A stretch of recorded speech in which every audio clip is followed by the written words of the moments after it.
الحمد لله نحمده ونستعينه ونستغفره ونؤمن به ونتوكل عليه ونعوذ بالله من شرور أنفسنا ومن سيئات أعمالنا من يهده الله فلا مضل له ومن يضلله فلا هادي له ونشهد أن لا إله إلا الله وحده لا شريك له ونشهد أن سيدنا ومولانا محمدا عبده ورسوله بالهدى ودين الحق أرسله أما بعد فأعوذ بالله من الشيطان الرجيم بسم الله الرحمن الرحيم قل إن كنتم تحبون الله فاتبعوني يحببكم الله صدق الله مولانا العظيم وصدق رسوله النبي الكريم إن الله وملائكته يصلون على النبي يا أيها الذين آمنوا صلوا عليه وسلموا تسليما اللهم صل على سيدنا ومولانا محمد معدن الجود والكرم وآله وبارك وسلم صلاة وسلاما عليك يا سيدي يا رسول الله. محترم و محترم فاضل جلیل حضرت علامہ مولانا مفتی اختر رضا خان صاحب قبلہ دامت برکاتہم العالیہ، وہ پیر طریقت حضرت علامہ قاری محمد مصلح الدین صاحب صدیق قبلہ دامت برکاتہم العالیہ، وہ حضرت مولانا محمد منان رضا خان صاحب دامت برکاتہم العالیہ، وہ دیگر معزز علماء کرام، بالخصوص حضرت علامہ شیخ الحدیث والتفسیر مولانا تقدس علی خان صاحب قبلہ دامت برکاتہم العالیہ، شیخ الحدیث جامعہ راشدیہ پیر جو گوٹ بھی یہاں رونق افروز ہیں. بڑی بابرکت محفل ہے. اعلی حضرت امام اہل سنت کے خاندان کے چند ایسے حضرات جن کی آپ زیارت کر رہے ہیں وہ آپ کے سامنے یہاں رونق افروز ہیں. خصوصی خطاب تو حضرت علامہ مفتی اختر رضا خان صاحب قبلہ دامت برکاتہم العالیہ کا ہوگا. چند منٹ کے لیے میں بھی آپ کی سمع خراشی کے لیے کھڑا ہو گیا ہوں. حقیقت حال یہ ہے کہ ہم اور آپ یہاں جمع ہو کر اعلی حضرت امام اہل سنت کو نذرانی عقیدت پیش کر رہے ہیں. عنوان اگرچہ اس محفل کا یہ ہے، حجت الاسلام حضرت علامہ مولانا حامد رضا خان صاحب فاضل بریلوی رحمت اللہ تعالی علیہ جو اعلی حضرت امام اہل سنت کے بڑے فرزند ہیں، ان کے سلسلے میں یہ محفل منعقد ہے. کتنی بارونق محفل ہے کہ جہاں حجت الاسلام کا عرس اور ان کے اصالہ ثواب کی محفل ہو رہی ہو، خود انہی کے شہزادے اس محفل کی صدارت فرما رہے. عزیزان گرامی، حقیقت حال یہ ہے کہ اعلی حضرت امام اہل سنت نے جو تفسیری کام کیا ہے، جو تجدیدی کام کیا ہے، جتنے بھی کام کیے ہیں، جو دین کا احیاء کیا ہے، ان تمام کا احاطہ، ان تمام کا حصہ تو بڑا مشکل ہے. ایک بات صرف عرض کرتا ہوں اور وہ یہ ہے عزیزان گرامی کہ اعلی حضرت امام اہل سنت کے ان زندگی کے تمام کارناموں میں ایک کارنامہ یہ بھی ہے کہ عشق مصطفیٰ صلی اللہ علیہ وسلم کا سبق دنیا کو دے دیا. اور یہ ایسی میراث ہے اور یہ بتایا اعلی حضرت امام اہل سنت نے، اے لوگوں دیکھو، آدمی سجدہ کر کر کے ماتھا رگڑ رگڑ کر اپنی پیشانی پہ شامی کباب بھی اگر بنا لے تو نجات نہیں ہے. نمازیں پڑھ پڑھ کر گھٹنوں پہ اگر گھٹے پڑ جائیں اس میں بھی نجات نہیں ہے.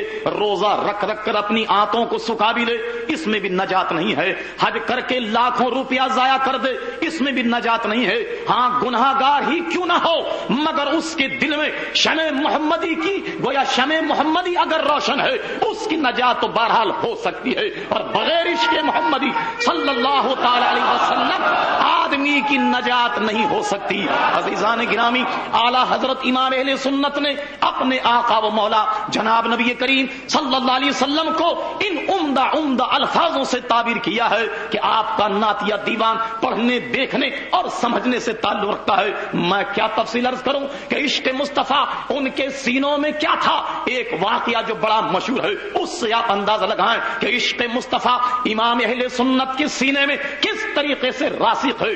بریلی شریف کا وہ واقعہ کہ ایک مرتبہ اعلیٰ حضرت امام اہل سنت پالکی میں کہیں تشریف لے جا رہے ہیں، کمہاروں نے آپ کی پالکی اٹھائی کہ تھوڑی دور چلنے کے بعد بھرائی ہوئی آواز میں امام اہل سنت اپنے وقت کا عظیم مجدد یوں گویا ہوتا ہے کہ اے مزدوروں میری پالکی نیچے اتار دو۔ سارے مزدور سامنے کھڑے ہو گئے، کہنے لگے لوگوں ارے میرے عشق نے نبی کریم علیہ السلام کی خوشبو کو محسوس کیا ہے، تمہیں اپنے جد امجد کی قسم ہے بتاؤ تم میں کوئی سید زادہ تو نہیں ہے؟ تمام لوگ کھڑے ہوئے ہیں اور اصل میں جو ایک سید زادہ تھا اس کے چہرے کا اتار چڑھاؤ دیکھنے سے تعلق رکھتا تھا۔ وہ کہنے لگا مولانا مزدور سے ذات پات نہیں پوچھی جاتی، اس سے تو صرف کام لیا جاتا ہے اور مزدوری دی جاتی ہے۔ سمجھ گئے امام اہل سنت کہ اس کا تعلق ہی سید گھرانے سے ہے، اور یہ دیکھ کر کے احمد رضا تو عشق مصطفیٰ کا بڑا دم بھرتا ہے۔ ارے کل قیامت میں اگر آقا یہ کہیں احمد رضا ہمارے عشق کے بڑے گن گاتا تھا، ارے ہمارے شہزادے کا کندھا کیا اس لیے تھا کہ تو اس پر سواری کرتا؟ بتاؤ احمد رضا کی عشق کی کتنی بڑی رسوائی ہوگی، اس کے محبت کی کتنی بڑی رسوائی ہوگی۔ اپنے زمانے کا مجدد اپنی دستار اتار کر شہزادے کے قدموں میں ڈال دیتا ہے اور ہاتھ جوڑ کر کہتا ہے شہزادے مجھے معاف کر دو، شہزادے مجھے معاف کر دو۔ یہ رقت انگیز واقعہ تمام حاضرین دیکھ رہے ہیں کہ ہو کیا گیا۔ ایک پھٹے ہوئے کپڑے پہنا ہوا ایک بوسیدہ قسم کا آدمی ظاہری طور پر نظر آتا ہے اور اپنے زمانے کا مجدد اپنی دستار اس کے قدموں میں ڈالے ہوئے ہاتھ جوڑ کر کھڑا ہے اور بارہا کہتا ہے شہزادے مجھے معاف کر دو۔ وہ کہتا ہے میں نے معاف کیا، میں نے معاف کیا۔ امام اہل سنت کی عشق کی حرارت یہ کہتی ہے کہ شہزادے اس کا ازالہ تو جب ہوگا کہ تم پالتی میں بیٹھو اور احمد رضا تمہیں کندھا دے گا۔ اللہ اکبر، غور کیجئے، عشق نبی کریم صلی اللہ تعالی علیہ وسلم بالآخر اس شہزادے کی ضد پر اسے پالتی میں بٹھا کر جب تک امام اہل سنت نے کندھا نہ دے دیا اس وقت تک قلب کو تسکین نہیں ہوتی ہے۔ ایمان سے کہو کہ جس کی اولاد کے بارے میں جس کے دل میں اتنی محبت اتنا عشق ہو ان کے جد امجد جناب نبی کریم علیہ السلام سے محبت کا کون اندازہ لگا سکتا ہے؟ یہ دس امام اہل سنت کو کس نے دیا؟ آئیے لگے ہاتھ جنید بغدادی کا وہ واقعہ دیکھیے کہ جس نے امام اہل سنت کو یہ سبق دیا۔ جنید بغدادی اپنے زمانے کا مشہور پہلوان، اپنے زمانے کا رستم ہے، اور بغداد کے اس حاکم کے برابر ان کی نشیز رکھی ہوتی ہے۔ ایک موقع پر بادشاہ وقت یہ اعلان کرتا ہے کہ جنید کو جو شکست دے گا اتنا اتنا انعام پائے گا۔ اعلان کرنے کے بعد چند مہینے گزر گئے کہ ایک 1.5 پسلی کا آدمی پھٹے ہوئے کپڑے پہنا ہوا سوکھا سا کا آدمی دربار میں کھڑا ہو کر کہتا ہے کہ بادشاہ سلامت آپ کے اس نامی گرامی پہلوان سے میں لڑنا چاہتا ہوں۔ لوگ اس کی پسلیوں کو دیکھ رہے تھے، حضرت جنید کو دیکھ رہے تھے، کہتے تھے کیا یہ دبلا پتلا آدمی اپنے زمانے کے رستم، اپنے زمانے کے اتنے بڑے پہلوان کو کیا پچھاڑ سکتا ہے؟ لوگ اس کا ہنسی اور مذاق اڑا رہے تھے، اور وہ شخص تھا کہ کہنے لگا نہیں جناب، یہ مذاق اور ٹھٹا کو تکیہ بنا کر اپنے پہلوان کو شکست سے بچانے کی کوشش کی جا رہی ہے، میں تو اس سے لڑ کر ہی رہوں گا۔ غرض یہ کہ دنگل ترتیب دیا گیا، کشتی جناب مقرر ہو گئی۔ اب جنید بغدادی جب میدان میں اترے اور یہ سوکھا سا کا شخص میدان میں اترا، لوگ دیکھ رہے تھے کہ شیر اور بکری کی لڑائی ہے۔ پہلوانوں کو کبھی کشتی لڑتے دیکھا تو ہوگا کہ ایک دوسرے کی گردن پر جب وہ ہاتھ رکھتے ہیں، ایک دوسرے کا کس، ایک دوسرے کا زور دیکھتے ہیں۔ اب یہ دونوں پہلوان شیر اور بکری کی لڑائی ہے، دنیا دیکھ رہی ہے یہ کیا تماشا ہے، یہ کیوں بلا وجہ اپنی زندگی سے تنگ آ کر جنید سے لڑنے کے لیے آیا؟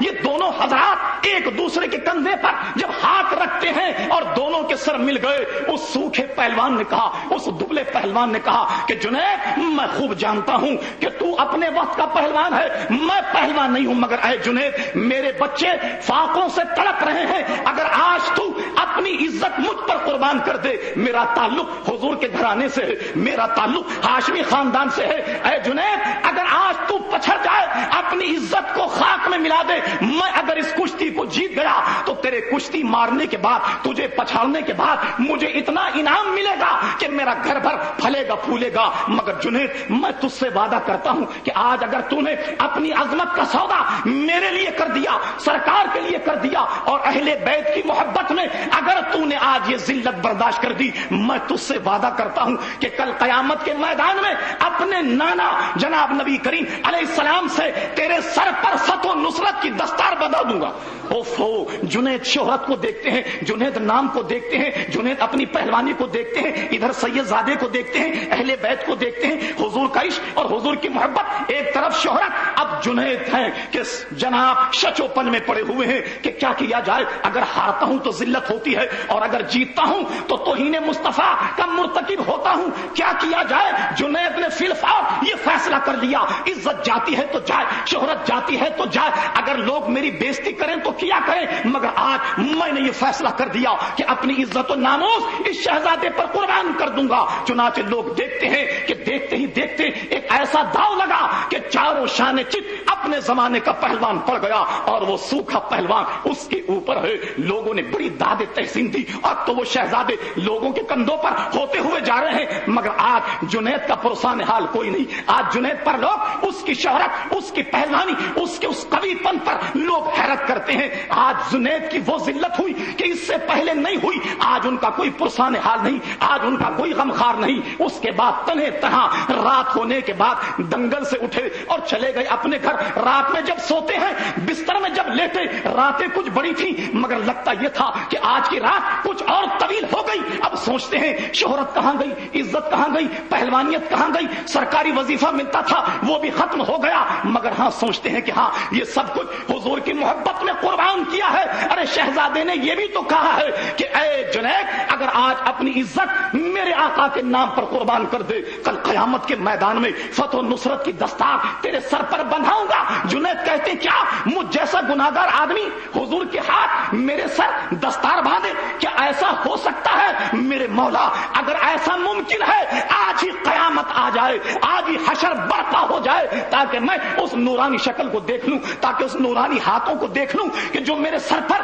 دستار باندھے، فتح و نصرت کی دستار رکھے. بس یہ سوچتے ہیں کہ نیند لگ گئی. نیند لگنے کے بعد وہ تو یہ سوچ رہے تھے کہ یا اللہ قیامت کب آئے گی، حشر کب برپا ہوگا، کتنے سال ہیں، کتنی صدیاں ہیں، کتنے دن ہیں. مگر جب لیٹے اس کا ثمر یہ ملا، اس کا انعام یہ ملا کہ سرکار ابد قرار خواب میں تشریف لے آئے. کہنے لگے جنید، ارے ہم اپنے شہزادوں کا ادھار قیامت تک کے لیے ادھار نہیں رکھتے، کھڑے ہو جاؤ، ہم تو تمہاری دستار بندی کو آئے.